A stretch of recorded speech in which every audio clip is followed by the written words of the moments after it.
totally believe in what we're doing, and I think it's the most important thing that I can be doing right now. There are so many people who are sick, and if this can help them, people have to know about this. It's fantastic that I get to share this with my family, that we're doing this together, and that we both feel so passionately about it. She was on over 40 different medicines. She had been on methotrexate and Plaquenil, one of those which nearly destroyed her vision. All the potent anti-inflammatories, the Vioxx and the Celebrex, and was on all sorts of painkillers and all sorts of antibiotics. She had classic steroid toxicity. Her face was the shape of a moon because there's a lot of swelling that occurs in the face. At the age of 16, was diagnosed with juvenile rheumatoid arthritis, and that evolved into a lupus condition, a diagnosis of interstitial cystitis, an autoimmune disorder. Bedridden 4 years. Her mother thought she would never survive. I went to talk to William as a friend and as a doctor about his experience with patients and how they used cannabis. Seeing what the juicing did for me, using it in this form, was so significant. It changed my life. About 4 to 6 weeks after I started on juicing every day, I had no more back pain. I didn't need pain pills. I felt the best I ever had. A lot of people think cannabis and pot are not medicine. I had stumbled on an article in Scientific American, December 2004. They had an article on marijuana as the brain's own marijuana, and they introduced the idea that the body produces compounds that are very similar to those found in marijuana or cannabis. Cannabis actually goes upstream. It provides feedback from the postsynaptic nerve to the presynaptic nerve, which was unheard of in neurochemistry. I mean, all neurotransmissions were unidirectional, and all of a sudden, swimming against the force of that are these little cannabinoid molecules that tie the whole system together. The phytocannabinoids from this plant augment the body's attempt to restore and increase function to a normal level. So it mimics the regulatory system of cellular physiology. And recently the Food and Drug Administration has approved of CBD, which is a cannabinoid like THC, one of 80 cannabinoids. The federal patent compares vitamin C, vitamin E, and CBD, or cannabidiol. CBD turns out to be more potent than either of those two. The thing that I warn my patients of is, if you're going to be juicing this flower and this leaf, and you're going to be doing this high-dose, non-psychoactive cannabinoid dietary approach, please do not heat it. When you heat cannabis, you make it psychoactive, which for a large part of the community, the psychoactivity of a plant is a measure of its medical quality. But it's really quite the inverse. If you heat or age cannabis in any way, you're destroying some of the medicinal properties of it. To use the plant effectively, we have to use it the way it evolved over 34 million years, which is raw. Because when it's raw, the THC is bound up as THC acid. It requires aging, drying, so as a hunter-gatherer, we gather this plant and we notice, wow, as this plant ages, it changes character and suddenly has a psychoactive effect. I think that's the most exciting area of cannabis research, is looking at non-psychoactive cannabinoids. Because if you do heat it, you'll decarboxylate the THC acid, and you're going to have 600 milligrams of THC acid with the CBD acid. You would be unconscious probably the better part of the week. Between heating the plant, whether that's in a sucker, a cookie, a baked good, a butter, vaporized, smoked, all of those techniques convert THC acid, which is non-psychoactive, into THC and provide you with that 10 milligram dose. But if you eat the plant raw, then THC acid is the way it's found in the plant. It's not psychoactive. The juicing allows you to get up to the 500 to 600 milligrams, which is 60 times more than you could tolerate if it was heated. This treatment is not psychoactive. People don't have to be stoned when they take it. They can take it and go to work. They can take it and play with their kids. It's hard for me to understand laws against something like green leaf therapy and to think that prednisone is legal. We're still fighting the stigma of marijuana back from the 20s, 30s, 40s, 50s.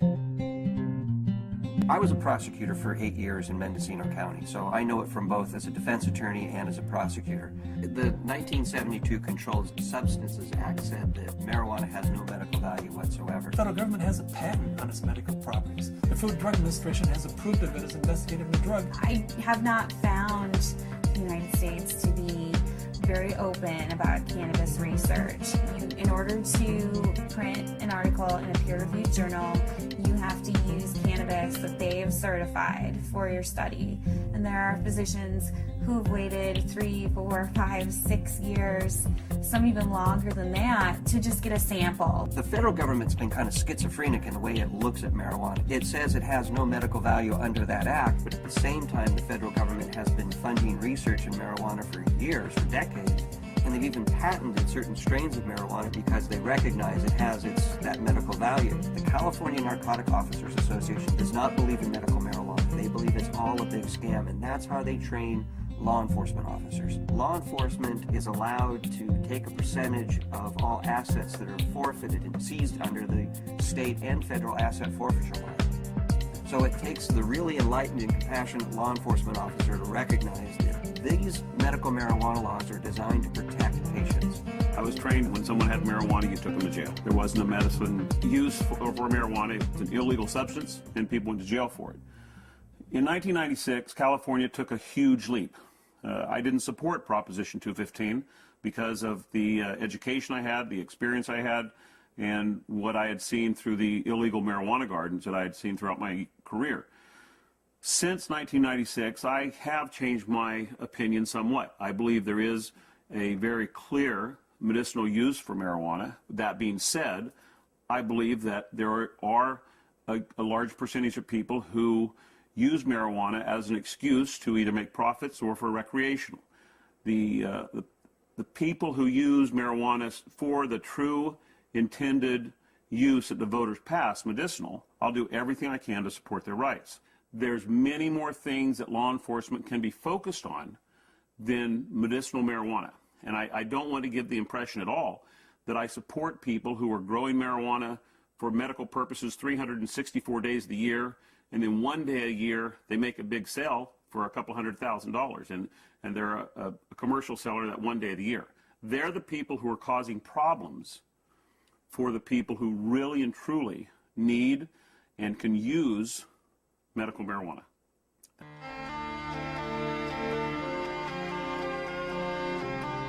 Terrifying, to be told as a parent that your child does have a tumor in her brain.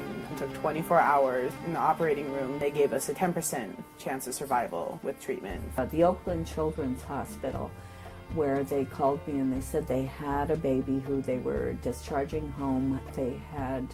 This baby had completed all treatment that would be useful for it, had a brain tumor, had surgery, had radiation and chemo, and the tumors were still growing and still multiplying. And therefore they said to the parents, just take this baby home and make it comfortable, because there's nothing more that we know that will help its condition. Started to accept to the point where the illness had taken her and us, and try and find some acceptance. A month went by and I got in contact with the family, and they said, well, we just came back from Children's Hospital. They did a CAT scan.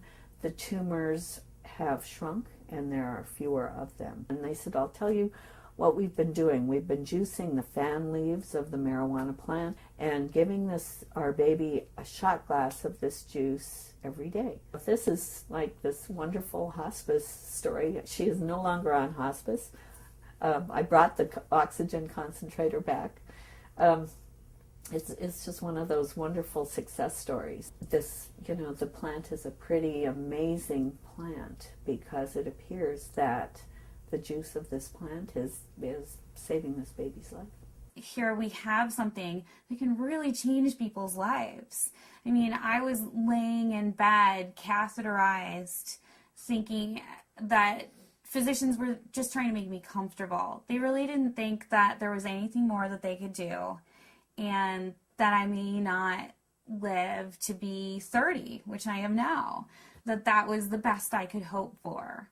the best I could hope for was taking enough methadone and Percocet every day that I just didn't feel anything at all. I had gotten in touch with Dr. Courtney because we had received a doctor's recommendation from one of his patients, and in it asked that they start juicing the leaves and having capsules and a few other items which I didn't know anything about. So after I contacted him, I was really excited to hear that there might be some other alternatives to the smoking of the cannabis. These are friends we've had in the past year.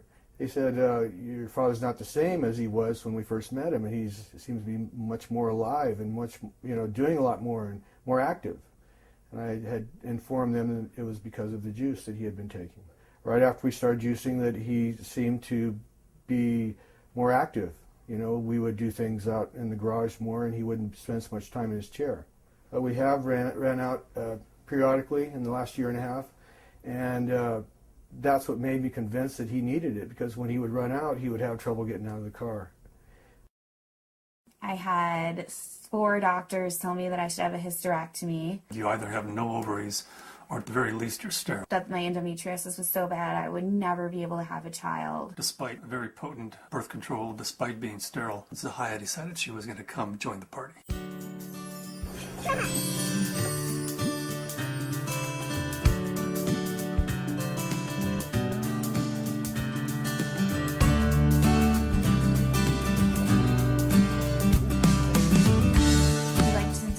Ourselves by being extremely scientific, and people know that if they're going to come to us, they're going to have to go through a lot of hoops, but they're also going to get the most up-to-date scientific knowledge on this subject, and they're going to see a physician who's an expert in the field of non-psychoactive cannabinoids, and there are plenty of people that want that and are looking for that.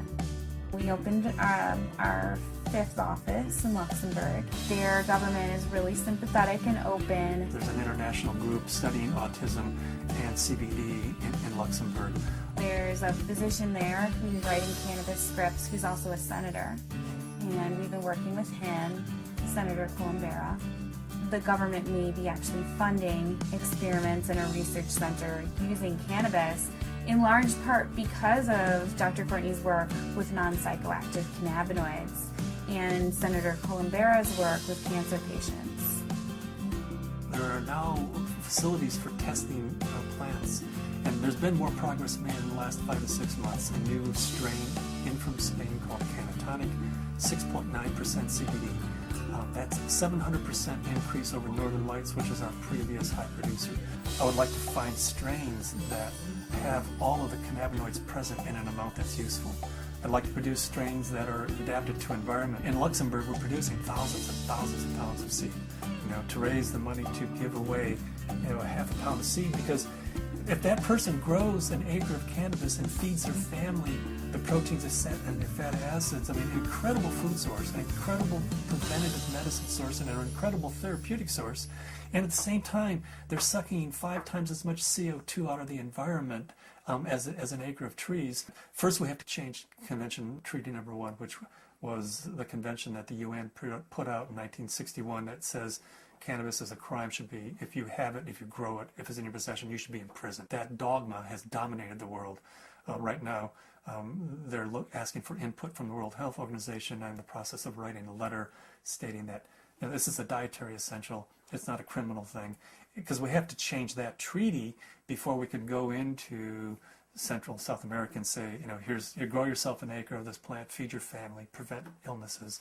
So Cannabis International kind of legalizing the plant globally, giving it back to people as a food source, prevent illness is so much better than waiting until you have diseases. With my own experience and all the patients that I've spoken to, I believe that it's not an isolated incident, that this is the best medication